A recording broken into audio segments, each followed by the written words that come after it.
अस्सलामुअलैकुम। Programme public की आवाज़ के साथ मैं हूं आपका मेज़बान मोहम्मद नवाज़ डायरी। व्यूअर्स, हर बार की तरह इस बार भी कोई अवामी मसला उठाएंगे और बनेंगे पब्लिक की आवाज़ और पब्लिक की आवाज़ पहुंचाएंगे इक़्तिदारी ऐवानों तक। आज का जो मसला है वो PMC से रिलेटेड है। जो मेडिकल के तलबा हैं वो सरापा एहतजाज है। सिंध, बलोचिस्तान, KPK और सिंध के मुख्तलिफ और अजला के और पाकिस्तान के मुख्तलिफ इलाक़ों से ताल्लुक़ रखने वाले तलबा का ख़्याल है कि ये जो इस बार मेडिकल टेस्ट PMC की जानिब से लिया गया है वो सिलेबस से ताल्लुक़ नहीं रखता, आउट ऑफ सिलेबस है। दूसरी जानिब PMC के जो क़याम है उसको सिंध हुकूमत जो स्टेक होल्डर है वो चैलेंज करने का फ़ैसला कर चुकी है। यंग डॉक्टर्स एसोसिएशन जो मेडिकल प्रोफेशनल्स हैं वो इस मामले को कोर्ट ऑफ लॉ में प्रोसीड कर रहे हैं। तो एक जानिब PMC वफाकी सरकार ने कायम कर दी है, PMDC को PMC का दर्जा दिया गया है एक बिल पेश करने के बाद। तो दूसरी जानिब दीगर स्टेक होल्डर्स सरापा एहतजाज है। इस पर गुफ्तगू करेंगे और इनकी कानूनी चाराजोई क्या है, मेन स्टेक होल्डर्स इस पर क्या राय रखते हैं, तुलबा इसमें कैसे सफ़र कर रहे हैं, मेडिकल प्रोफेशनल्स की क्या राय है इस मामले पर, इस तमाम सूरत हाल में इस प्रोग्राम में गुफ्तगू करेंगे। बिस्मिल्लाहिर्रहमानिर्रहीम। प्रोग्राम पब्लिक की आवाज़ के साथ मैं हूं आपका मेज़बान मोहम्मद नवाज़ डायरी। व्यूअर्स, आज जो जिस मसले पर गुफ्तगू करेंगे वो है पाकिस्तान मेडिकल काउंसिल। माजी में Pakistan medical and dental council अब पाकिस्तान मेडिकल काउंसिल बन गया है और उसके बाद पाकिस्तान मेडिकल काउंसिल की जानिब से MCAT यानी कि मेडिकल कॉलेजेस एडमिशन टेस्ट लिया गया। टेस्ट के बाद मुख्तलिफ जो सूबों से ताल्लुक़ रखने वाले बच्चे हैं, सिंध, बलूचिस्तान, KPK और पाकिस्तान के दीगर अजला से ताल्लुक़ रखने वाले लोग हैं वो सरापा एहतजाज हैं। पेरेंट्स सरापा एहतजाज हैं, तुलबा सरापा एहतजाज हैं। इन लोगों का कहना है कि ये जो टेस्ट कंडक्ट किया गया है वो टेस्ट आउट ऑफ सिलेबस आया है जिसकी वजह से वो शदीद परेशान है। दूसरी जानिब जो PMC की पॉलिसीज़ हैं उस पर मेडिकल प्रोफेशनल्स भी जो हैं वो बड़े रंजीदा नज़र आते हैं। तो दूसरी जानिब मेन स्टेक होल्डर सिंध हुकूमत भी जो है इस हवाले से सिंध कैबिनेट में सिंध मेडिकल काउंसिल के हवाले से बिल भी पेश कर चुकी है और जो अप्रूवल के बाद सिंध मेडिकल काउंसिल बनाया जाएगा सिंध में जो तमाम तर इशूज़ को डील करेगा। इस तमाम तर सूरत हाल पर हम गुफ्तगू करेंगे अपने इस प्रोग्राम में जो मेडिकल प्रोफेशनल्स हैं उनसे भी और उसके साथ साथ जो मेन स्टेक होल्डर्स हैं सिंध हुकूमत उनसे भी। और सबसे पहले शुरुआत करेंगे इफेक्टिव से, जो तुलबा हैं, पेरेंट्स हैं, वो क्या राय रखते हैं। इस वक्त मेरे साथ मौजूद हैं कुछ तुलबा जो मेडिकल कॉलेज एडमिशन टेस्ट के लिए अपीयर भी हुए। उनका क्या कहना है कि इस तमाम तर सूरत हाल में इस प्रोसेस को उन्होंने कैसे जज किया और किस तरीके से इस प्रोसेस में वो रहे, उनके क्या खदशात हैं, उनके क्या ग्रीवेंसेस हैं और इसको कैसे रिड्रेस किया जा सकता है। सबसे पहले बहुत शुक्रिया आप लोगों ने पब्लिक न्यूज़ के प्रोग्राम पब्लिक की आवाज़ में शमूलियत इख्तियार की। फरमाइएगा कि क्या इश्यूज़ थे जब आपने टेस्ट में अपीयर हुए, तो क्या इश्यूज़ आपने देखे? देखिए, पहले तो मैं आपकी बहुत बहुत ज़्यादा शुक्रगुज़ार हूँ कि आपने हमारा इंटरव्यू लिया और आप इस इशू को रेस करना चाहते हैं क्योंकि ये देखिए अब ये प्रोविंशियली इशू नहीं है बल्कि ये नेशनली इशू बन चुका है। ये पाकिस्तान के हर बच्चे के साथ ये इशू है कि वो यही बात कह रहा है कि नाइंसाफ़ी हुई है सबके साथ। देखिए, आपने ये पूछा कि हमारे ख़दशात क्या हैं PMC के हवाले से, तो मैं आपको ये बताना चाहती हूँ कि देखिए, पाकिस्तान मेडिकल कमीशन सिर्फ़ एक मैं ये बोलूँ कि एक बहुत बड़ी कमीशन है, एक अथॉरिटी है। उन्होंने जब टेस्ट रिकंडक्ट करना था तो उनको चाहिए था कि वो प्रॉपर सेटअप करके रिकंडक्ट करते इस टेस्ट को। उनको जो है जो उन्होंने पॉइंट्स दिए उन पर सिर्फ स्टूडेंट्स नहीं बल्कि पेरेंट्स भी सेटिस्फाई नहीं है। उन्होंने जो पहला पॉइंट दिया वो उनका था कि no carbon copy will be provided, किसी भी स्टूडेंट को टेस्ट के बाद कार्बन कॉपी प्रोवाइड नहीं की जाएगी, जबकि ये पूरा का पूरा जो है उन्होंने ट्रांसपेरेंसी के अगेंस्ट वो गए हैं और उन्होंने ट्रांसपेरेंसी का मुजाहरा नहीं किया, ना तो स्टूडेंट्स के साथ ना तो उनके वालिदैन के साथ। उनको ये करना चाहिए था कि जैसे हर साल सिंध प्रोविंस अपना टेस्ट खुद कंडक्ट करता है क्योंकि उसके पास अथॉरिटी यही है। अकॉर्डिंग टू 18th अमेंडमेंट हर सूबे के पास खुद मुख्तियारी है, वो खुद मुख्तार है कि वो क्या करता है, वो कैसा स्टेप लेता है अपने प्रोविंस के स्टूडेंट्स के हिसाब से, वो कैसी मेरिट जनरेट करता है। अब आप ये देखें, हम सिंध की बात कर रहे हैं, पंजाब और सिंध का कभी कोई कंपैरिजन नहीं बनेगा क्योंकि पंजाब की जो इंटर की क्लोजिंग परसेंटेज होती है वो 92 तक होती है, जबकि आप अगर सिंध के तालिब इल्मों की परसेंटेजेस देखें जो कि इंटर की होती हैं, वो कितनी जाती हैं सर? वो 87 तक जाती हैं, वो 85 तक जाती हैं। और ये बहुत कम केसेस होते हैं जिनकी 89 तक परसेंटेज जाती है। 90 से तो क्रॉस कभी सिंध के बच्चे ने कभी की नहीं ना इंटर की परसेंटेज। तो आप ये कैसे आप पंजाब के बच्चे को सिंध के बच्चे से कैसे कंपेयर कर सकते हैं? आप ये कैसे कह सकते हैं कि जो है पंजाब के बच्चे की तो 90 से अबव परसेंटेज आ रही है, ना फेडरल के बच्चे की तो ऊपर जा रही है परसेंटेज। हमारा उनसे कोई कंपैरिजन है ही नहीं और ना हम कभी करेंगे, बिकॉज़ हमारी जो अपनी इंटर की परसेंटेज है, हमारी मेरिट उसके हिसाब से बनती है। फिर जो हम टेस्ट में स्कोर करके आते हैं, 160 किसी स्टूडेंट ने स्कोरिंग की, किसी ने 180 प्लस स्कोरिंग की, उसकी जो CPN कैलकुलेट होती है वो उसकी इंटर की परसेंटेज के हिसाब से होती है, उसकी अपनी स्कोरिंग के हिसाब से होती है। पहली बात तो ये कि इन्होंने किसी ट्रांसपेरेंसी का मुजाहरा नहीं किया, इनको कार्बन कॉपी प्रोवाइड करनी चाहिए थी, इन्होंने नहीं की। उसके साथ साथ क्या इश्यूज़ रहे? आपने जब टेस्ट में बैठे, आपने अपीयर हुए, तो क्या ऑब्ज़र्व किया आपने? पहले कितने दिन तैयारी की थी और उसके बाद अपीयरेंस के बाद क्या महसूस हुआ? देखिए, तैयारी तो हमारी डे फर्स्ट से चल रही थी ना। हम फर्स्ट ईयर में आए तो हमें पता था कि हमें आगे जाकर MD CAT का पेपर देना है, तो हमारा वो माइंड सेट बन गया था कि नहीं, MD CAT का पेपर देना है, किसी भी हाल में उसे क्रैक करना है। बट हुआ यूँ कि अचानक इस साल PMC आ गई, पाकिस्तान मेडिकल कमीशन, और उन्होंने कहा कि अब जो है वो प्रोविंशियली टेस्ट कंडक्ट नहीं किया जाएगा, अब जो है वो नेशनली बेस पर टेस्ट कंडक्ट किया जाएगा और एक ही दिन पर सारे स्टूडेंट्स का टेस्ट कंडक्ट किया जाएगा, सेम टेस्ट लीक होगा। हम इस बात पर मुत्तफिक हुए, हम इस बात पर सेटिस्फाई हुए कि ठीक है, अगर वो कोई कमीशन है, अथॉरिटी है, तो वो ऐसे कुछ नहीं करेगी। ये कोई हल्का सा काम नहीं है कि आप नेशनली बेस पर बैठकर जो आप टेस्ट रिकंडक्ट कर रहे हैं, तो जाहिर सी बात है उनकी अपनी कोई ना कोई जो है वो बेसिस स्टैंडर्ड्स होंगे, वो उनके उस हिसाब से। हम इस बात पर मुत्तफिक हुए, हमारे पेरेंट्स इस बात पर मुत्तफिक हुए कि ठीक है, जो अली रज़ा साहब कह रहे हैं वैसा होगा। इन्होंने कॉमन सिलेबस दिया, उसमें से भी कुछ टॉपिक्स जब हमने देखे तो कुछ टॉपिक्स ऐसे थे जो हमारे सिलेबस में नहीं थे। फिर ये बात आगे सिंध हाई कोर्ट तक गई। आपको पता होगा कि ये केस जो है वो जी सिंध हाई कोर्ट में ये पिटीशन जो है वो फाइल हुई, स्टूडेंट्स गए, इसमें YDA भी फरीकेन बने, जी बिल्कुल, और जिब्रान नासिर उनके एडवोकेट थे। बिल्कुल। तो ये हुआ कि फिर उन्होंने रिवाइज PMC सिलेबस दिया, और ये सिलेबस कोई 1-2 बार आउट नहीं किया इन्होंने, ये सिलेबस कोई 4 बार, कोई 5 बार तो इन्होंने सिलेबस जो है वो रिवाइज PMC सिलेबस इन्होंने दिया है हमें अपने वो पॉइंट्स जो हमने 2 साल पढ़ के आए, हमें सिर्फ अपनी बुक्स को गो थ्रू करना था। लेकिन हम क्या कर रहे थे जनाब, आखिरी दिनों में हम जो है वो कभी इस वेबसाइट पर उनका रिवाइज PMC सिलेबस देख रहे हैं, कभी हम कोर्ट की डेट्स देख रहे हैं बैठकर, क्या अच्छा आज हेयरिंग हुई है, आज क्या हुआ, आज क्या हुआ, आज क्या हुआ। क्या ये हमारा हेडेक है या हमारे पेरेंट्स का हेडेक है कि हम आखिरी के जो 15 दिन बचे हैं उसमें हम कोर्ट के धक्के खाएं, या हम जो है वो केसेस फाइल करवाएं, या फिर हम ये गुजारिश करें आपसे कि आप हमें कॉमन सिलेबस प्रोवाइड करें? यह आपका हेडेक है ना सर, ये हमारा हेडेक थोड़ा ही है। अच्छा, एक लॉ भी बना, उस लॉ पर कंप्लाई करने की कोशिश भी की गई, तो आप समझते हैं कि कानून बने हैं मेडिकल के हवाले से, वो कानून जो हैं वो काबिल कबूल हैं? देखिए, आपने लॉ के हिसाब से बात की है, आपने लॉ पर मुझसे सवाल किया है, तो जहाँ तक मुझे इन्फॉर्मेशन है इस बारे में मैं आपसे शेयर करूँगी।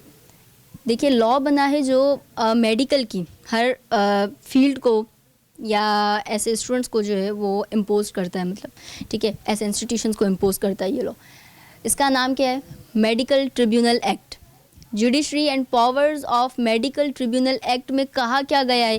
ये हमारे अपने प्राइम मिनिस्टर इमरान खान साहब ने ये लॉ दिया 2019 में, और उन्होंने क्या कहा इस लॉ में कि ये लॉ जो है वो उस चीज़ पर इम्पोज होगा, कोई भी ऐसा इंस्टीट्यूशन है, कोई भी ऐसी अथॉरिटी है, कोई भी ऐसी कमीशन है जो स्टूडेंट्स को या जो है वो मेरिट लिस्ट पर, या जो है वो मेडिकल इंस्टीट्यूशन जितने भी हैं टेस्ट पर, ठीक है, या उनकी जो ड्यूटीज़ वगैरह हैं जॉब्स पर, मेडिकली प्रोफेशनल अगर कोई जी ब्लेंडर हो रहा है, ठीक है, या कोई इंस्टीट्यूशन जो है वो ब्लेंडर कर रहा है, तो उस पर जो है आपका मेडिकल ट्रिब्यूनल एक्ट जो है वो इम्पोज होगा, उनको पनिश किया जाएगा, उन पर उनको फाइन होगा। अच्छा, इस लॉ में ऑफेंसेस कौन कौन से हैं मैं आपको बताऊं। पाकिस्तान नर्सिंग काउंसिल एक्ट है, उसके बाद फार्मेसी एक्ट है, उसके बाद जो है वो आपका यूनानी जो और हेमोपैथिक जो है वो एक्ट आता है उसमें, ठीक है, आपके जो है सारे हेल्थ के जो जितने भी लॉज हैं वो यहाँ से रिलेटेड होते हैं। ये तो स्पेशलाइजेशन के लिए बनाया गया है, लेकिन ये ट्रिब्यूनल फर्स्ट प्रायोरिटी होती है किसी भी ग्रीवेंसेस को रिड्रेस करने के लिए, उसके बाद आप दीगर फोरम्स पे जाते हैं। इस आपके इन मसाइल जो आप बता रहे हैं ग्रीवेंसेस को रिड्रेस करने के लिए इस ट्रिब्यूनल में जाने का इरादा रखते हैं आप? बिल्कुल रखते हैं। अगर हमें इंसाफ नहीं मिला तो हम कहाँ जाएंगे? अगर हम कोर्ट में जाकर चैलेंज करते हैं तो हम कौन से लॉ के अकॉर्डिंग जाएंगे? हम चैलेंज करेंगे ना जाकर, भाई हमारे साथ नाइंसाफ़ी हुई है तो हम अकॉर्डिंग कोर्ट ऑफ लॉ में जाने का इरादा रखते हैं। आप भी अपीयर हुई थी इसी एंट्री टेस्ट में, फरमाइएगा कि क्या इश्यूज़ आपने फेस किए, जो आपने तैयारी की क्या वही क्वेश्चंस आए, उससे रिलेटेड आए, करिकुलम जो था वो वही था या कुछ और थे? नहीं, 40% टेस्ट में ना क्वेश्चंस मतलब चेंज हुए थे, मतलब हमारे कोर्स के नहीं थे पर वो मतलब फेडरल के थे। वहाँ पर क्वेश्चंस हमारे मतलब कोर्स से नहीं आए थे। हम लोग सिंध बोर्ड टेक्स के हैं, तो उन लोगों ने ये बोला था पहले, जब हम लोगों ने टेस्ट से पहले जब उन लोगों ने पीएमसी वालों ने बुलाया था, तब उन लोगों ने ये बोला था कि हम लोग आपसे जो भी आपका सिलेबस होगा ना, सिर्फ हम लोग वो आपको टेस्ट में देंगे।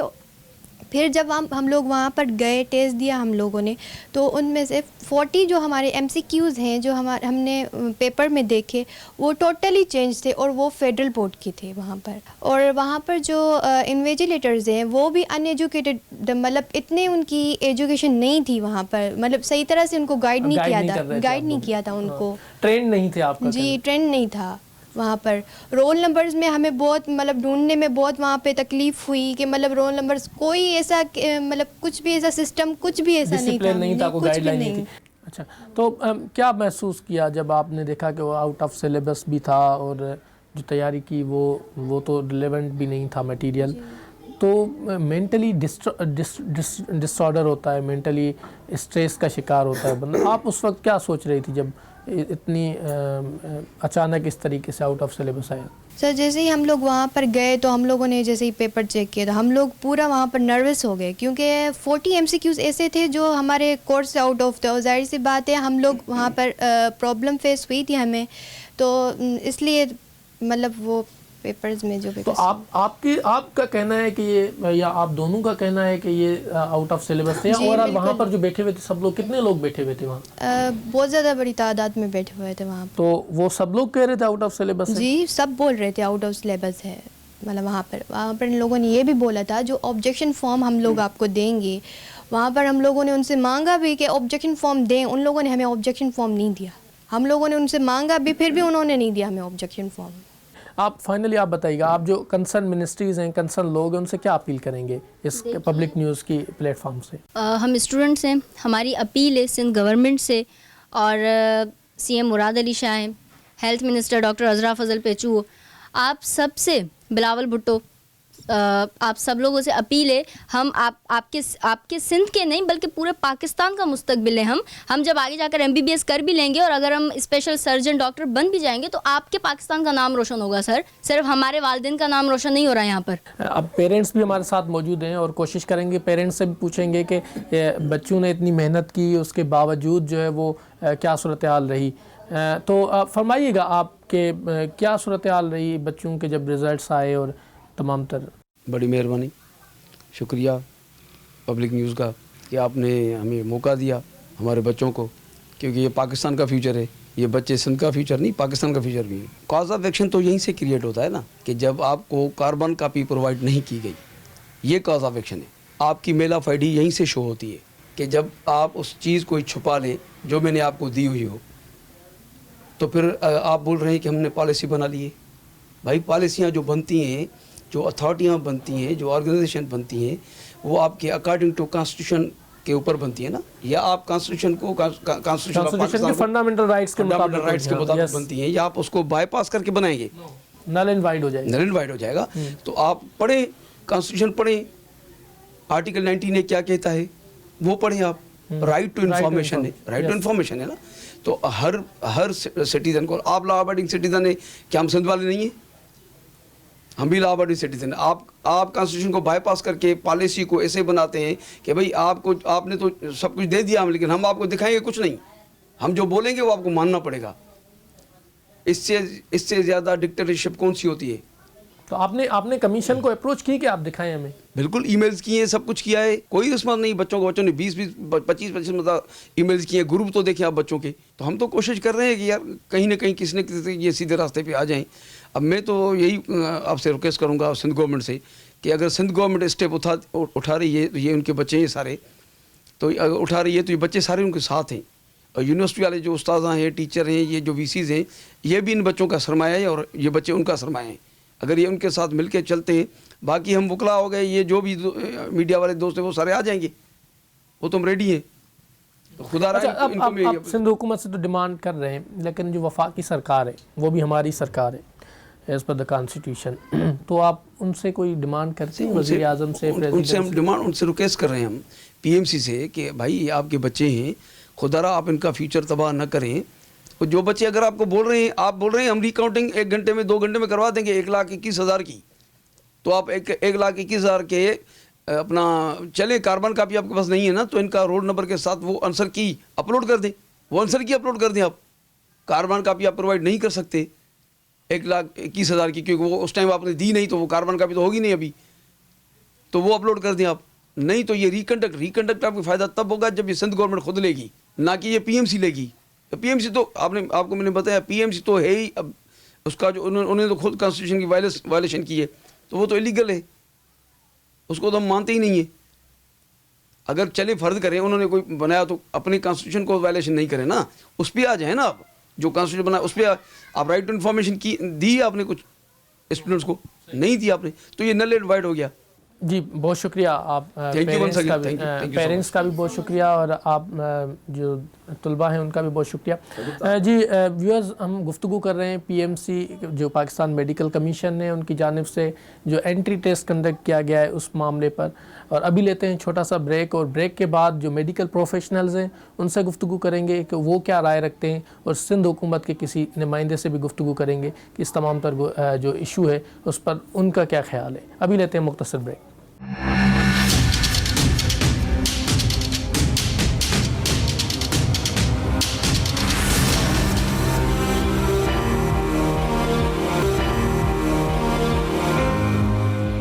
वेलकम बैक नाज़रीन, प्रोग्राम पब्लिक की आवाज़ में गुफ्तगू कर रहे हैं पीएमसी के हवाले से, पाकिस्तान मेडिकल काउंसिल, जिस पर मुख्तलिफ जो सूबों के लोग हैं वो सरापा एहतजाज हैं। एग्ज़ामिनेशंस जो कंडक्ट किए गए, ML जिसे मेडिकल टेस्ट कहा जाता है, MCAT कहा जाता है, कॉलेजेस एडमिशन टेस्ट, उसमें भी बड़े पैमाने पर जो है वो खुर्द बुर्द के इंकशाफात हुए। और हमने देखा कि जो नाम सामने आए उसके बाद नाम चेंज हुए, लिस्टें उसमें एडिटिंग का जो सेंटर रही, और दीगर चीज़ों पर भी लोग जो है वो सरापा एहतजाज रहे। कुछ लोगों का कहना है कि ये जो MCAT लिया गया वो आउट ऑफ सिलेबस था, कुछ लोगों का कहना है कि वो स्टैंडर्ड नहीं था। लेकिन दूसरी जानब सिंध हुकूमत भी सरापा एहतजाज है, उन लोगों का भी कहना है कि ये तमाम तर मराइल पर गुफ्तगू करेंगे। इस वक्त हमारे साथ मौजूद हैं, चूँकि ये मामला सब जुडियस पहले से ही था और इस मामले को चैलेंज किया गया था कोर्ट ऑफ लॉ में, और ये मामला अंडर हियरिंग है, ये कि जो PMC है और पाकिस्तान मेडिकल काउंसिल, उनके जो स्टैंडर्ड्स हैं इस मामले पर। दूसरी जानब जो सिंध काबीना के जो मुख्तलिफ जो हुई हैं इजलास हुए हैं उसमें भी इस मामले को उठाया गया है, और सिंध मेडिकल काउंसिल बनाने का भी फैसला किया जा रहा है। इस तमाम तर सूरत हाल में डॉक्टर्स क्या सोचते हैं, वो पिटिशनर्स जिन्होंने ये कॉन्स्टिट्यूशनल पिटीशन फाइल की वो क्या कहते हैं इस मामले पर, उस पर भी गुफ्तगू करेंगे। यंग डॉक्टर्स एसोसिएशन के जो रहनुमा हैं वो भी मौजूद हैं, इफेक्टिव्स भी मौजूद हैं, और जो मेडिकल से ताल्लुक़ रखने वाले लोग हैं वो प्रोफेशनल्स हमारे साथ मौजूद हैं। आइए इनसे गुफ्तगू करते हैं। सबसे पहले डॉक्टर महबूब नूनारी, यंग डॉक्टर्स एसोसिएशन के रहनुमा, उनसे गुफ्तगू करते हैं। डॉक्टर साहब, आप सब दोस्तों का बहुत शुक्रिया, आपने प्रोग्राम पब्लिक की आवाज़ के लिए टाइम निकाला। फरमाइएगा, PMC अब तो बड़ा कंट्रोवर्शियल हो गया है, इससे पहले आप लोगों ने इसको कोर्ट ऑफ लॉ में भी चैलेंज किया, क्या मौक़िफ़ रखते हैं? शुक्रिया, ये जो बड़ा एक बर्निंग इशू आपने जो उठाया है आपका शुक्रिया अदा करते हैं। एक जो PMC पाकिस्तान मेडिकल कॉन्स्टिट्यूशन है, जो PMDC को हटा के रातों रात एक काला कानून रातों रात आ गया, जिसमें बगैर किसी पॉलिसी, बगैर किसी टेक्स्ट बुक पॉलिसीज़ कोई कमीशन कोई नहीं बनाई गई। इन्होंने एक प्राइवेट माफिया को प्रमोट करके एक PMDC को बंद कर दिया। दूसरी बात ये कि हमारी जो YDA सिंध जो है, मैं जनरल सेक्रेटरी हूँ, और YDA पाकिस्तान, हम दोनों इस चीज़ को ऑलरेडी इसको नल वाइड कर चुके हैं कि हम चाहते हैं कि दोबारा PMDC को रीस्टोर करो। अगर उसमें कोई खदशात, कोई गलतियाँ हैं तो उसको आप चेंज कमेटी में चेंज करें, नए लोगों को लाएं। ऐसा तो नहीं है कि रातों रात आप इदारे बंद करके एक नया कानून ला के खड़ा कर दें। और एक जो आपने एक MD के टेस्ट के हवाले से बात की, जो इन्होंने बगैर किसी एडमिशन पॉलिसी और बगैर टेक्स्ट बुक पॉलिसी के बगैर उन्होंने टेस्ट लिए, इसमें जो हमने सिंध हाई कोर्ट में एक पटिशन दाखिल की थी, जिसमें पटिशन हम खुद, मैं डॉक्टर वारिस जखरानी, डॉक्टर यासिर उमरानी, मैं खुद पटिशनर भी हूँ। इसमें हमारा केस चल रहा था, जिसमें हमारे केस में इन्होंने टेस्ट को डिले कर दिया था। उसके बाद कोई नताज सामने नहीं आए थे, फिर भी फेडरल गवर्नमेंट ने टेस्ट को दोबारा अनाउंस करके टेस्ट ले लिया, जिस टेस्ट के बाद जो हमारे जो सिंध के जो क्रीम थी वो बिल्कुल मायूस हो चुकी है। कुछ जो फैमिलीज़ हैं जो बिल्कुल लोअर क्लास की हैं, जो अपने बच्चों को इस लेवल तक पहुंचाती हैं, कल अगर इंटीरियर्स में अगर उनको मेरिट नहीं मिलती तो काफ़ी हमारे मुस्तकबिल का बहरान हो जाएगा, लोग खुदकुशियाँ करेंगे, यहाँ क्रीम का कोई अंदाज़ा नहीं होगा। PMDC Pakistan medical and dental council, उसके बाद PMC पाकिस्तान मेडिकल कमीशन जो बनी, क्या डिफ्रेंशिएट है आपकी नज़र में being a professional of medical? उसमें ये कमीशन ये कि उसमें PMDC का असर रोल ये है कि वो एक ओवरऑल जनरल पूरे मुल्क के लिए है। उसमें ये कि हर सूबे को अपनी एजुकेशन की 18वीं तरमीम के हवाले से एक आज़ादी होती है कि आप अपने सूबे के लेवल पे टेस्ट कंडक्ट करें। हर सूबे का अपना टेक्स्ट बुक होता है। जो PMC में ये हुआ कि सबका एक ही टेक्स्ट बुक था, जिसने फेडरल ने लिया है, जिसमें हमारी KPK, बलूचिस्तान और सिंध गवर्नमेंट, जो सिंध सूबे के जो लोग हैं, तीनों सूबों ने बड़ा इफेक्ट पड़ा है उन पे, क्योंकि उनके टेक्स्ट बुक में काफ़ी फ़र्क था। हमने कोर्ट में भी टेक्स्ट बुक जमा करवाया था हमारे वकील साहब ने कि काफ़ी टेक्स्ट बुक में फ़र्क। अगर आपको कोई पॉलिसी लानी है तो आप 5 साल पहले उस चीज़ को अप्रूव कराएं, पॉलिसियाँ बनाए, रेगुलेटरी टीम बनाए इदारों में, ताकि इदारे काम करें। एक बगैर रेगुलेटरी टीम के आपने टेस्ट अनाउंस कर दी, उसमें कोई टेक्स्ट बुक की कोई बात ही नहीं थी। यहाँ के लोगों ने तैयारी की थी सिंध टेक्स्ट बुक के हवाले से, और टेस्ट जो आई है वो Punjab text book, federal text book के हवाले से आई है, तो उसमें काफ़ी टेस्ट में सवालों में काफ़ी फ़र्क रहा है टेक्स्ट बुक में, और लोग हमारे काफ़ी लोगों का मेरिट नहीं मिला। एजाज, यंग नर्सेस को रिप्रेजेंटेटिव करते हैं आप भी, मुख्तलिफ जो तहरीकें हैं उसमें रहे हैं। इस वक्त जो एक क्लास है जो शोबे तिब से ताल्लुक़ रखता है, वो सरापा एहतजाज है। बीइंग यंग नर्सेज एसोसिएशन के रिप्रेजेंटेटिव, इसको कैसे देखते हैं PMC के इशू को, या मेडिकल से रिलेटेड जो इश्यूज़ हैं उसमें कितनी कंसर्न है जो रिलेवेंट गवर्नमेंट है और गवर्नेंस है? देखिए, सबसे पहले तो आपका शुक्रिया कि इतना संजीदा टॉपिक पे मुझसे आपने मेरा पॉइंट ऑफ व्यू लिया। मैं समझता हूँ कि जिस तरीके से रातों रात ये कानून लाया गया, इसमें बिल्कुल जो है ये डिस्क्रिमिनेशन है पूरे पाकिस्तान के बच्चों के साथ, वो जो मेडिकल फील्ड में जाना चाहते हैं। क्योंकि Pakistan medical dental council already exist कर रहा था और उसको हाई कोर्ट ने भी रिस्टोर कर दिया था, उसके बावजूद PMC को लाया गया विदाउट किसी पॉलिसी के। क्योंकि इसमें अगर यूनिफाइड पॉलिसी आपने बनानी है तो यूनिफाइड पॉलिसी के लिए आपको चारों सूबों की प्रोविंशनल गवर्नमेंट और हेल्थ मिनिस्ट्रीज़ को ऑन बोर्ड लेना होता है, और उसके बाद जो है आप TORs जो है वो आप करते हैं, बनाते हैं, और फिर आगे चल के जो है नेक्स्ट ईयर या 2 साल के बाद आपने इसको इम्प्लीमेंट करना था। मगर आप फिलफोर जल्दबाजी में इस चीज़ों को इम्प्लीमेंट करने की कोशिश की, और सिर्फ अपनी रेजिस्टेंस और एग्जिस्टेंस दिखाने के चक्कर में आपने हज़ारों और लाखों बच्चों का जो है मुस्तकिल दाव पे लगा दिया है। इसमें यह है कि मेरिट की बहुत सारी लताड़ की गई है, इस तरीके से डिस्क्रिमिनेशन की गई है कि जो सिंध के बच्चे टॉप लेवल पे आए हैं उनके नंबर्स को जो है वो पंजाब के या KPK के बच्चों को अलाट करके उनको पास और उनको जो है वो सीट्स दी गई हैं, और जो बहुत बड़ी डिस्क्रिमिनेशन है, और ये वायलेशन इंटरनेशनल वायलेशन की जद में आती है। ऑलरेडी यंग डॉक्टर एसोसिएशन ने पटिशन फाइल की थी और ये सब जुडिस मामला चल रहा था। मैं ये डिमांड करता हूँ आपकी मीडिया की तवसल से कि गवर्नमेंट ऑफ पाकिस्तान को इसके सोचना चाहिए। जो इस वक्त गवर्नमेंट एग्जिस्ट करती है और रूलिंग पार्टी है, वो कहती है कि हम कानून को बालातर देखते हैं और कानून की बालातरी को जो है आगे रखते हैं, मगर इस मरतबा वो फेल गए हैं, क्योंकि ऑलरेडी जो है सब जुडिस मैटर है और उसके बावजूद इन्होंने वायलेशन करके एक मामले को कंट्रोवर्शियल कर दिया है और लाखों की तादाद में बच्चों के जो है मुस्तकिल को दाव पे लगा दिया है। इस वक्त हमें कोरोना की वजह से बहुत सारे हज़ारों और लाखों की तादाद में डॉक्टर्स की ज़रूरत है जो फ्रंट लाइन फोर्स के तौर पे लड़ना चाहते हैं, और ये मूजी मर्ज जो आया है पूरी दुनिया में फैल चुका है, उसके लिए हमें इस ज़रूरत थी इस चीज़ की कि हम प्रीवियस पॉलिसी को लेके चलते और फर्दर पॉलिसी को अगर हमने उसमें अमेंडमेंट करना था या दिया, उसमें कोई इन्हांसमेंट की ज़रूरत थी। अगर उसमें कोई खामियां थी पिछली पॉलिसीज़ में, उसको ठीक करने के लिए उनको तमाम लोगों को और तमाम स्टेक होल्डर्स को ऑन बोर्ड लेके इस चीज़ों में अमेंडमेंट किया जाता, तो मेरे ख्याल में आज जो लोग, जो बच्चों की फैमिली, जो वालिदैन सरापा एहतजाज हैं और जो रूलिंग पार्टी के ख़िलाफ़ एक आवाज़ उठ रही है, वो ना उठती, मेरे ख्याल में बेहतरी की तरफ जाती अगर ये तमाम लोगों को ऑन बोर्ड लेके चल रहे होते। डॉक्टर कमल हमारे साथ मौजूद हैं, यंग डॉक्टर्स एसोसिएशन से ताल्लुक़ रखते हैं। डॉक्टर, आप पहले भी जब MBBS कर रहे थे, और हाँ, तमाम तो डॉक्टर्स का ताल्लुक़ कोई बड़े क्लास से नहीं होता जो गवर्नमेंट इदारों में पढ़ते हैं, तो आप समझते हैं अब जो PMC बनी उसके बाद सिचुएशन है कि कोई लोअर क्लास का बंदा MBBS कर सकता है? मेरे ख्याल से फेडरल गवर्नमेंट का एक कानून बन चुका है कि गरीब को तालीम से बर्बाद किया जाए। कोई भी नई चीज़ लाई जाती है उसके लिए एक वर्क किया जाता है और प्रोमिस गवर्नमेंट को ऑन बोर्ड लिया जाता है। ये एक काला कानून जो रातों रात बनाया गया, और इसके लिए अफसोस के साथ कि सिंध गवर्नमेंट खुद परेशान है कि ये कैसा कानून है जिसमें हमारे सूबे के जो स्टूडेंट्स हैं उनके साथ मेरिट पे कब्ज़ा किया जा रहा है। मेरिट पे सबसे पहले तो इनको एक कोर्स अनाउंस करना चाहिए था, उस पर वर्क करना चाहिए था, पर अफसोस के साथ इन हालातों में मैं नहीं समझता कि कोई गरीब अपने बच्चे को डॉक्टर बनाने की ख्वाहिश रख सकता है। अच्छा, इस वक्त हमें कुछ लेडी डॉक्टर्स ने भी ज्वाइन किया है, इनसे भी गुफ्तगू करते हैं और इनसे भी पूछते हैं कि जो PMC का इशू है, PMC में जो टेस्ट कंडक्ट किया गया और उसके बाद अब जो है वो लोग यहाँ पे सिंध के KPK के बलूचिस्तान के लोग सरापा एहतजाज है। उन लोगों का कहना है कि ये जो रीटेस्ट किया जाए, रिकंडक्ट किया जाए, क्या क्या ग्रीवेंसेस हैं और ये जो प्रोसेस है उसको जो बीइंग मेडिकल प्रोफेशनल कैसे देखते हैं, इस पर भी गुफ्तगू करते हैं। बहुत शुक्रिया डॉक्टर साहब, आपने भी टाइम दिया। फरमाइएगा कि ये जो PMC का इशू है, कुछ कह रहे हैं कि PMC जो पंजाब और दीगर सूबों से जो ताल्लुक़ रखने वाले स्टूडेंट्स हैं वो भी सरापा एहतजाज हैं, सिंध में जो रिलेवेंट कंटेंट नहीं आया वो कहा जा रहा है। आप कैसे देखते हैं इस तमाम तर इशू को being professional, medical professional? Earlier it was PMDC, so I think it was much reliable and it was quite authorized, but now it has converted into PMC.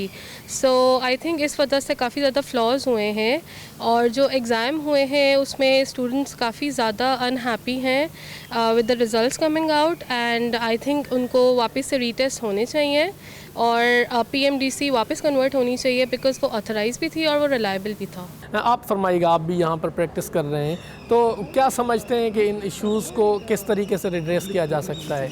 देखो कि जैसे पहले सबको पता है कि पहले PMDC थी, एक अथराइज थी, और उसके अलावा उसमें ये होता था कि जो भी हमारे सूबे हैं हर किसी का अलग सिलेबस होता है और उनकी टेस्ट जो होती थी वो अलग होती थी। एक को जो सिलेबस आपका एक है और आपको एग्ज़ाम किसी और चीज़ों का लेते हैं, किसी और टेक्स्ट बुक का लेते हैं, तो हम इसको एज समझें कि कोई इनकी प्रिपरेशन कोई भी नहीं है, बस ऐसे आ गई, रातों रात आ गई और सब पे एक उन्होंने धब्बा दे दिया कि ये आपको देनी है, और इसका नतीजा ये है कि पूरी सिंध में हमारे स्टूडेंट सरापा एहतजाज हैं। स्टूडेंट सरापा एहतजाज हैं। डॉक्टर साहब, आप कुछ कहना चाह रहे थे? इसमें एक पॉइंट और भी है कि जो PMC में है, जो नेशनल लाइसेंस एग्जामिनेशन के हवाले से और प्राइवेट मेडिकल कॉलेज के हवाले से, प्राइवेट मेडिकल कॉलेजेस को इन्होंने PMC में फुल फ्री हैंड दिया है कि उनकी अपनी पॉलिसीज़ होंगी, अपनी एडमिशन पॉलिसीज़ होंगी और उनमें जो फैकल्टी जो चूज़ की जाएगी वो अपनी मकसद से करेंगे, और कोई इसमें कोई फ़ीस का चेक एंड बैलेंस नहीं है। उसमें वो चाहे लाखों रुपए ले सकते हैं, कितने भी लें। उसमें ये कि प्राइवेट लोगों को, बिजनेसमैन लोगों को बड़ी आज़ादी मिलेगी, क्योंकि उसमें प्राइवेट मेडिकल कॉलेज एक माफिया है, अपनी मनपसंद फ़ीसें लेंगे, लोगों को फ़ायदा देंगे। जो प्राइवेट बिजनेसमैन के लोगों होंगे, जो स्टेक होल्डर लोग होंगे, वही बच्चे डॉक्टर बनेंगे, लोअर क्लास के डॉक्टर नहीं बन पाएंगे। फ़ायदा क्या होगा उनको? फ़ायदा बिजनेसमैन को होगा, ब्यूरोक्रेट्स को होगा, लोअर क्लास वहीं का वहीं रह जाएगा। फ़ायदा बिजनेसमैन को होगा, लोअर क्लास वहीं का वहीं रह जाएगा, ये कहना है डॉक्टर्स का, प्रोफेशनल्स का।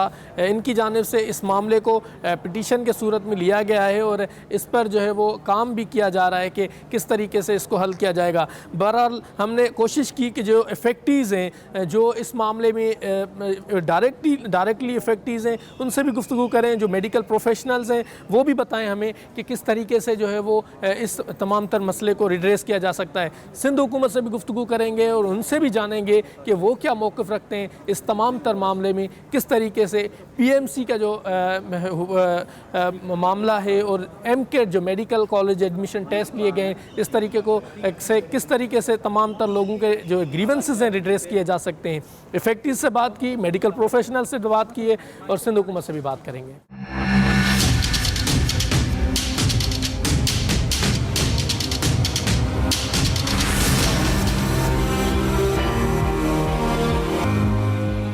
जी इस वक्त हमारे साथ मौजूद हैं सईद गनी साहब, एजुकेशन मिनिस्टर हैं, लेबर को भी डील करते हैं। आइए एजुकेशन के इश्यूज़ पर गुफ्तगू करें। सईद गनी साहब, कोरोना वायरस के बायस इस वक्त एजुकेशनल इंस्टीट्यूशंस बंद हैं। आप क्या कहते हैं? कुछ लोगों का कहना है कि एजुकेशनल इंस्टीट्यूशंस खुलने चाहिए, कुछ कहते हैं कि कोरोना वायरस बढ़ रहा है इससे। आप इस पर क्या मौक़िफ़ रखेंगे? देखिए, इस पे ओपिनियन डिवाइडेड है, ये बिल्कुल इत्तेफाक करता हूँ आपसे। कुछ लोगों का ख्याल है कि खुलने चाहिए, लेकिन अक्सरियत की राय ये है कि शायद इस वक्त स्कूलों को बंद रहना चाहिए। और उसकी वजह भी यही है कि जब कोविड बढ़ता है तो जो पेरेंट्स होते हैं वो परेशान होते हैं अपने बच्चों के लिए कि कहीं खुदा न खास्ता स्कूल से उनको इन्फेक्ट ना हो जाए। लेकिन मैं जब ये स्कूल बंद करने का फ़ैसला भी हुआ था तब भी मेरा ये ख्याल था कि सिर्फ स्कूलों को बंद करने से जो है वो मसला हल नहीं होगा, इसलिए कि बच्चे जिस घर में रहते हैं उस घर में और भी बड़े लोग होते हैं, वो मुख्तलिफ़ जगहों पे जाते हैं, ट्रांसपोर्ट में सफ़र करते हैं, कहीं मुलाजमत करते हैं, मार्केट्स में जाते हैं, तो रिस्क पे बच्चे तो फिर भी रहते हैं। तो अगर हमने कोई ऐसा काम करना है कि हम लोगों को मिलने जुलने से रोकें तो फिर वो सिर्फ स्कूलों तक नहीं होना चाहिए, बल्कि हमें शायद कहीं और थोड़ा सा और जगहों पे भी चीज़ें करनी चाहिए। लेकिन बहरहाल उस वक्त ये फ़ैसला हो गया NCOC का कि जी हम इसको बंद करें, तो ये बंद हो गए। अच्छा, एक और चीज़ भी, सोशल मीडिया पर बड़े आप मशहूर हो गए। कुछ दिन कबल आप मुल्तान के जलसे में जो अपनी गाड़ी के ऊपर खड़े थे, तो कहना यह था कि एजुकेशन इदारे बंद करवा के आप मुल्तान में जलसे में शिरकत कर रहे हैं, तो ये क्या खुला तजाद नहीं? अगर आप उस पर गौर करें तो मैंने मास्क लगाया हुआ है और 6 फुट के फासले पर हूँ, मेरे करीब कोई भी नहीं था। तो जो SOPs हैं वो तो मैं वहाँ भी फॉलो कर रहा था। लेकिन मुझे समझ नहीं आती कि हमारे मुखालिफिन को तकलीफ़ क्यों होती है। भाई बात यह है कि मैं एक पॉलिटिकल वर्कर हूँ, मैं पीपल्स पार्टी का कारकुन हूँ।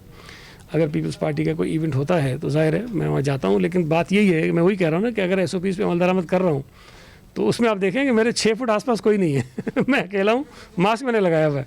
तो मैं समझता हूँ कि सबको इसी तरह की एहतियात करनी चाहिए। सिंध में आप एजुकेशन से रिलेटेड ही हैं। सिंध में एक बहुत बड़ा इशू इस वक्त है कि जो एंट्री टेस्ट की ली गई है मेडिकल की, उस पर तलबा को बड़े खदशात हैं। सिंध को रिप्रेजेंटेट करते हैं, वो जो सिलेबस आया है वो आउट ऑफ सिलेबस कहा जा रहा है, क्या राय रखते हैं इस मामले? देखिए, एक तो जो तरीक़ेकार अडॉप्ट किया गया सिंध हुकूमत उसके भी ख़िलाफ़ थी और हमने इस पर आवाज़ भी उठाई कि ये मुनासिब तरीका नहीं है। जो पहले से चीज़ें चल रही थी वो बेहतर थी, उसमें कोई मसला नहीं था। बच्चे आराम से एग्ज़ाम्स भी देते थे, उनके एडमिशन्स भी हो जाते थे और उस पर ट्रांसपेरेंसी पे भी कोई इशू नहीं था, कभी कोई ऐसा एतराज़ आया नहीं है। अब ये जो उन्होंने नया तरीक़ेकार अडॉप्ट किया उससे आप देखें कि पूरे मुल्क में जो है वो मुसीबत बनी हुई है और ख़ास तौर पर सूबा सिंध के लोग, बच्चे जो हैं वो बहुत परेशान हैं। एक तो जो पेपर आया वो आउट ऑफ सिलेबस था, उन्होंने जो चीज़ें पढ़ी नहीं थी वो पेपर में दे दी गई। तो ज़ाहिर है बच्चे अच्छे से अच्छा ब्रिलियंट बच्चा भी अगर होगा, लेकिन अगर वो उसके कोर्स में चीज़ें नहीं होगी तो वो कैसे जो है वो उसको एग्ज़ाम्स को पास कर सकता है। तो ये मसला अभी कल हमारी जो हेल्थ मिनिस्टर साहब हैं उन्होंने भी रेज़ किया है और उन्होंने बात भी की है वफाकी हुकूमत से, और हम कोशिश कर रहे हैं कि इस मसले को हल कराएं और जो पिछला तरीके का था उसके मुताबिक करें। अपर हाउस के हिस्सा रहे हैं, माजी में आप सेनेटर रहे हैं और इस वक्त आप प्रोविंशियल असेंबली में रिप्रेजेंटेट कर रहे हैं आवाम को। क्या समझते हैं कि ये जो PMC है उसकी प्रोविंशियल लेवल पर आफ्टर द 18th अमेंडमेंट कोई कमीशन बनना चाहिए इस हवाले से भी? देखिए, अब ये तो एग्जैक्टली मैं इस पर मुझे नहीं पता कि क्या सूरत हाल होगी, लेकिन हमने जो HEC कैबिनेट में भी ये मामला आया। देखिए, हमने HEC भी बनाया, उस पर भी बहुत ज़्यादा प्रॉब्लम है। लेकिन चूँकि एजुकेशन जो है वो सूबाई सब्जेक्ट है और हायर एजुकेशन कमीशन का एक बड़ा लिमिटेड मैंडेट है कि वो कुछ चीज़ें ज़रूर कर सकते हैं और होना भी चाहिए, लेकिन किसी हद तक उनका मैंडेट लिमिटेड है। लेकिन अब जिस तरह ये लेबर में बहुत सारी चीज़ें जो हैं वो डिवॉल्व करने को तैयार नहीं है, इसी तरह ये हेल्थ में और हायर एजुकेशन में भी ये मसाइल पैदा करते हैं। तो वो अब एक लड़ाई है जो चल रही है और आइन के ख़िलाफ़ जो चीज़ें हो रही हैं, सिंध हुकूमत तो उस पर सबसे ज़्यादा मौसर आवाज़ हमेशा से उठाती रही और आइंदा भी उठाते रहेंगे। IRA से भी एक्सपर्ट है इंडस्ट्रियल रिलेशंस एक्ट में, तो वो वहाँ पर एक रिड्रेसल ऑफ ग्रीवेंसेस का एक पूरा सा सेक्शन है। आप क्या समझते हैं कि ये जो ग्रीवेंसेस है पेरेंट्स का और स्टूडेंट्स का, उसको कैसे रिड्रेस किया जा सकता है जो मेडिकल के हवाले से? देखिए, IRA में तो ये नहीं आता, वो तो एक नहीं आता, लेकिन एक ग्रीवेंस के हवाले से। लेकिन मैं ये बताऊँ ना कि ये तो केस जो है वो चूँकि सिंध गवर्नमेंट खुद प्लीड कर रही है जितने बच्चे मुतासिर हुए हैं उनके पूरे ग्रीवेंसेस को, उनके केस को सिंध हुकूमत एज ए गवर्नमेंट प्लीड कर रही है। तो इसका मतलब ये है कि जो वो कह रहे हैं, जो उनके खदशात हैं, जो ज़्यादतियाँ हुई हैं, हम उससे मुत्तफ़िक हैं। तो अब ये तो जो मैकेनिज़्म बनाया गया है नया, वो सारे का सारा फॉल्टी है। अब उस पर हम बात कर रहे हैं कि किसी तरह उनको कन्विंस करें और वो जो तरीक़ाकार है उसको चेंज करें। आखिर में पेरेंट्स भी परेशान हैं, स्टूडेंट्स भी परेशान हैं, क्या पैगाम होगा सिंध हुकूमत की जानिब से उनकी? देखिए, परेशानी तो बिल्कुल है। अब ज़ाहिर है कि एक चीज़ होती है ना कि उसका इख्तियार हमारे पास हो, हम उसको ठीक कर दें, वो तो इस वक्त है नहीं। वफाकी हुकूमत ने गलत तरीके से जॉइंट सेशन के ज़रिए इस कानून को मंजूर करवा लिया। अब बहरहाल एक कानून में मंजूर करवाया, अब एक तो तरीका उसका ये कि हम अदालत में जाकर करें, पार्लियामेंट पे शोर डालें, इनके केस को प्लीड करें, वो हम कर रहे हैं। अब मैं सच्ची बात है कि मैं कुछ ऐसी बात कह नहीं सकता हूँ, इस पोजीशन में नहीं हूँ बीइंग ए प्रोविंशियल मिनिस्टर कि हम उनको कहें कि नहीं आप फिक्र मत करें, हम ये कर देंगे। हम तो कोशिश कर रहे हैं कि वफाकी हुकूमत से लड़ें और हम लड़ाई में आखिरी हद तक जाएंगे। हम कोशिश करेंगे कि हमारे बच्चों की मसले को हल करें। लाइटर नोट फरमाइएगा कि लाइसेंस लेने के लिए MBBS के बाद भी एक टेस्ट रखा गया है। आप इस तरीक़ेकार से मुत्तफ़िक हैं? क्योंकि एजुकेशन अगर कोई इदारा हायर एजुकेशन का सर्टिफिकेट देता है, इट मीन्स कि वो एक्सपर्ट है, तो वो क्या लाइसेंस लेने के लिए भी MBBS के बाद भी टेस्ट होना चाहिए? क्योंकि ये भी तरीक़ेकार अडॉप्ट किया गया है। अभी आपने लाइटर साइड बता रही क्यों मुझे कहते हैं, लेकिन यह तो सीरियस इशू है और मैं कम से कम मेडिकल साइड का मैं बिल्कुल भी माहिर नहीं हूँ, तो मैं इस पर कोई कमेंट नहीं कर सकता हूँ। लेकिन ये शायद जो हमारे सीनियर डॉक्टर्स हैं, जो इस फील्ड के लोग हैं, वो ज़्यादा बेहतर बता सकें अगर टेस्ट रखा गया तो उसकी क्या रीज़न्स हैं, क्यों रखा गया है। अभी तो जो टेस्ट हुआ है हम उस चक्कर में उससे निकले पहले। वज़ीर तालीम सईद गनी साहब हमारे साथ मौजूद थे। उनका कहना था कि ये जो टेस्ट रखा गया है और तमाम जो मेडिकल के स्टूडेंट्स हैं वो सरापा एहतजाज है, उनके ग्रीवेंसेस को रिड्रेस करने के लिए सिंध हुकूमत जो है वो कोशिशें कर रही है। प्रोग्राम पब्लिक की आवाज़ में आज हमने गुफ्तगू की पाकिस्तान मेडिकल काउंसिल की जानिब से जो एंट्री टेस्ट मेडिकल तलबा की ली गई, जिस पर तलबा का क्या एतराज़ात थे वो भी पेश किए। यंग डॉक्टर्स एसोसिएशन, प्रोफेशनल्स इस पर क्या राय रखते हैं वो भी आपके सामने पेश की। सिंध हुकूमत, मेन स्टेक होल्डर्स की जानिब से जो कानूनी चाराजोई की जा रही है उस पर भी आपके सामने उनका भी मौक़िफ़ रखा। इस प्रोग्राम पब्लिक की आवाज़ में हमारी कोशिश होती है कि आपके तमाम तर मसाइल्स को लेकर इक़्तिदारी ऐवानों तक पहुँचाएँ और ढूँढें इन तमाम तर मसाइल का हल। तब तक के लिए अपने मेज़बान मोहम्मद नवाज़ डायरी को दीजिए इजाज़त। अगले प्रोग्राम में किसी और मौजू के साथ पेश होंगे। मेरी टीम अमजद जावेद, इरफान अली और मोहम्मद शमशाद और हसन अली के साथ दीजिए इजाज़त। अल्लाह निगहबान।